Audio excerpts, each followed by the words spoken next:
chapter 7, weather, climate and adaptations of animals to climate. Here it is the next point 7.2, that is climate. We have learned about weather, that means weather is day-to-day atmosphere condition. But what is climate? We know that meteorologists collect all the data for every day. These data are saved or stored for past several years. Then after, the average of these data are find out, and this average temperature is known as the climate. That means the climate is nothing but the average data of past several years. So we can say that the average weather pattern taken over a long time, say 25 years, is called the climate of the place.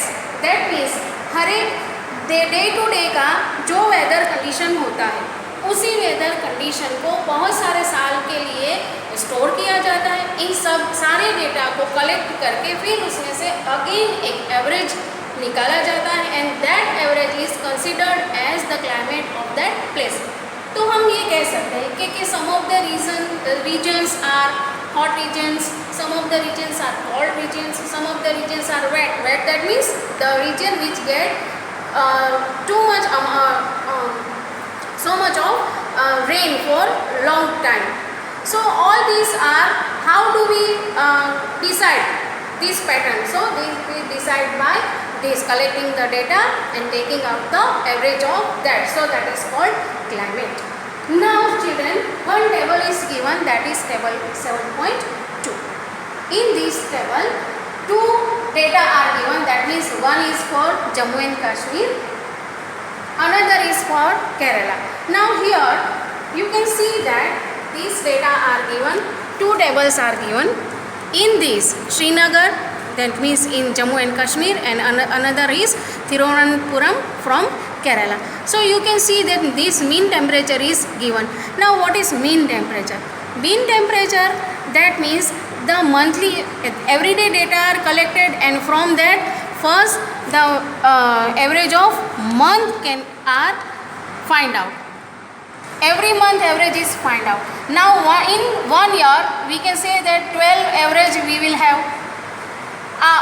Based on this 1 year 12 average, so many for so many years, so many average we will have, and based on these all the month average will be collected, and again one common average taken out. So this common average is called its mean average. So like this you can see mean temperature, that is daily minimum temperature, maximum temperature and mean total rainfall. तो इन सभी का method same है. पहले monthly का average निकालो बहुत सालों के लिए, इन सारे सालों की मंथली एवरेज है उसको फिर से इन सारे डेटा को कलेक्ट करके एक कॉमन एवरेज निकालो, वो बन गया हमारा mean average. So you can compare both the tables. हम एक ही डेटा को कंपेयर करेंगे, जैसे कि daily minimum. So here you can see in Srinagar -2.3, -0.6 and so on. यहाँ का मैक्सिमम मिनिमम में हाईएस्ट है 17.5. इसके बदले अगर हम इसे तिरुवनंतपुरम से कंपेयर करें तो यहाँ का डेटा आप देखो 22.2, 22.8, दैट मीन्स ये मिनिमम टेम्परेचर के, जबकि यहाँ का मिनिमम टेम्परेचर हाईएस्ट 17.5 है, लेकिन यहाँ का टेम्परेचर आप देखो 22, 23, इससे कम तो कोई है ही नहीं. That means average minimum temperature भी यहाँ का हाई है. सो इन दोनों डेटा को अगर कलेक्ट करें सेम वे, मैक्सिमम टेम्परेचर और रेनफॉल दोनों को अगर हम कंपेयर करें, यहाँ पे रेनफॉल देखो 230 मिलीमीटर और यहाँ पे देखो बिलो 100. सो इन दोनों डेटा को कंपेयर करके हम ये कंक्लूजन पे आ सकते हैं that Srinagar is has moderate temperature. That means बहुत कम भी नहीं, बहुत ज़्यादा भी नहीं. Moderate that means average temperature. Minimum और मैक्सिमम टेम्परेचर जो है रेनफॉल है वो मॉडरेट है, इतना कम भी नहीं है उतना ज़्यादा भी नहीं. तो श्रीनगर का जो क्लाइमेट पैटर्न है that is moderate climate pattern. But Thiruvananthapuram जो है इट इज़ कंपेरेटिवली हॉट. यहाँ का मैक्सिमम टेम्परेचर भी बहुत हाई है. That means it is hot region as well as it receives so much of rain. तो ये साथ में हॉट होने के साथ साथ वेट भी है. So here we can say that Jammu and Kashmir is moderate has moderate climate, whereas Kerala has hot and wet climate. Same way in other parts of India, for example Rajasthan, we know that Rajasthan is a desert area. So in desert area obviously there is so hot is that winter season जो है वो होता है लेकिन बहुत कम समय के लिए होता है. साथ में यहाँ पे जो रेनफॉल है वो भी बहुत ही कम. It receives very less rainfall. So that Rajasthan we can consider that it is hot and dry climate.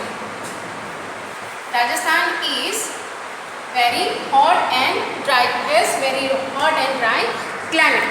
Same way अगर नॉर्थ ईस्ट के बारे में हम बात करें, so obviously नॉर्थ ईस्ट जो region है it receives lot of rainfall during the year. So इस रीजन को हम कह सकते हैं wet region. That means it has wet climate. तो ये सारी जो है वो क्लाइमेट की पैटर्न्स हैं. अब चिल्ड्रन जो एनिमल्स हैं हर एक रीजन में जो एनिमल्स है रहते हैं they themselves adopt some of the features. अगर ये नहीं करेंगे that means they will not survive in them. So that means to survive themselves in various kind of climate they need to adopt some of the features. So here now we are going to discuss about the features of animals that is in our point 7.3 that is climate and adaptations. Adaptations आपको मैं एक याद दिला दूँ कि आपने 6th standard में ये लेसन पढ़ा है जिसमें हमने कुछ एनिमल्स के बारे में डिस्कस किया था. For example lion. तो लायन के फेस के बारे में अगर हम बात करें तो उसकी आइज़ जो है वो एकदम सामने होती है. उसकी hearing sense and smelling sense जो है वो एकदम कीन होती है. देन उसका जो बॉडी का कलर होता है वो एकदम बैकग्राउंड के साथ कैमोफ्लेज होता है. तो ये लायन के फीचर्स है. सेम में अगर उसके सामने डियर को देखे तो डियर की आइज़ साइड में होती है. सो वाइड एंगल से वो सारा अपने आसपास में देख सकते हैं. सो दे कैन सर्वाइव देमसेल्फ. उसके पैर जो है लंबे लंबे होते हैं वो फास्ट दौड़ सकते हैं. So all these are their adaptations. ऐसे ही जैसे camel. So camel can survive in harsh weather of desert. तो उसके लिए कैमल में कुछ एडेप्टेशंस हैं, मतलब कुछ फीचर्स अपने आप में डेवलप किए हैं. So for example the adaptation that means the features these the animals develop to survive in various kinds of climate. Okay, so adaptation to survive, that means animals need to develop some of the features to survive. So here it is some of the features I have given, that means some special features they possess. For example skin color. All the animals are having skin color. अगर वो पेड़ पे रहते हैं तो उसका colour पेड़ कैसा होगा, मतलब ग्रीन होगा, या वो दे में है वो ability to change their colours like that. Then loud voice. अगर वो फॉरेस्ट में रहते हैं तो they need to speak loudly, that means shout loudly. So they have loud voice. Some of the animals have thick fur. जैसे cold region में रहते हैं तो उसका थिक फॉर होता है. बिग. तो हर एक बर्ड जो है उसकी बिग जो है वो अलग अलग शेप की और साइज की होती है. They have different food habits. So all these are their adaptation. So here in this chapter children we are going to learn about 2 regions. वैसे तो बहुत सारे हैं लेकिन हमें इस बार सिर्फ 2 रीजन्स के बारे में बात करनी है जिसमें climatic conditions of polar regions and tropical rain forest. अब नाम से ही हमें पता चलता है that means polar region, that means earth के पॉल पे जो लोकेटेड है 2 region. So all both are polar regions. But tropical rain forest that means centre का जो पोर्शन है all are tropical rain forest. मैं आपको एक फिगर भी दिखाऊंगी. सो पोलर रीजन में कौन कौन से एरियाज आते हैं, कंट्रीज आते हैं. For example Canada, Greenland, Iceland, Norway, Sweden, Finland, Alaska in USA and Siberian region in Russia. So ये सारे रीजन आपको नाम से ही पता चलता है कि ये सारे एकदम एक्सट्रीम कोल्ड रीजन्स है और ये जो है वो पोलर पे लोकेटेड है। Same way tropical rain forest में जो कंट्रीज आते हैं दैट इज़ इंडिया, हमारा इंडिया यहाँ पे आता है इस रीजन में, इक्वेटर के आसपास। So it is also tropical rain forest region. Then Malaysia, Indonesia, Brazil, Republic of Congo, Kenya, Uganda and Nigeria. Now children, I want to show you one activity that is given in your textbook.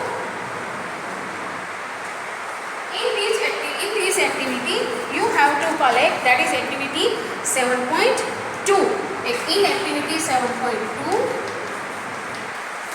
you have to collect a world map और इसमें आपको polar region और tropical rain forest दोनों को indicate करना है। I show you one figure if it is visible. So you can see that here it is an earth globe and the portion given in blue color are polar regions and portion given in red are tropical rain forest. तो ऐसे आपको एक world map लेके उसमें से ये जो regions है उसे इंडिकेट करना है। Okay children, that's it for today. Thank you.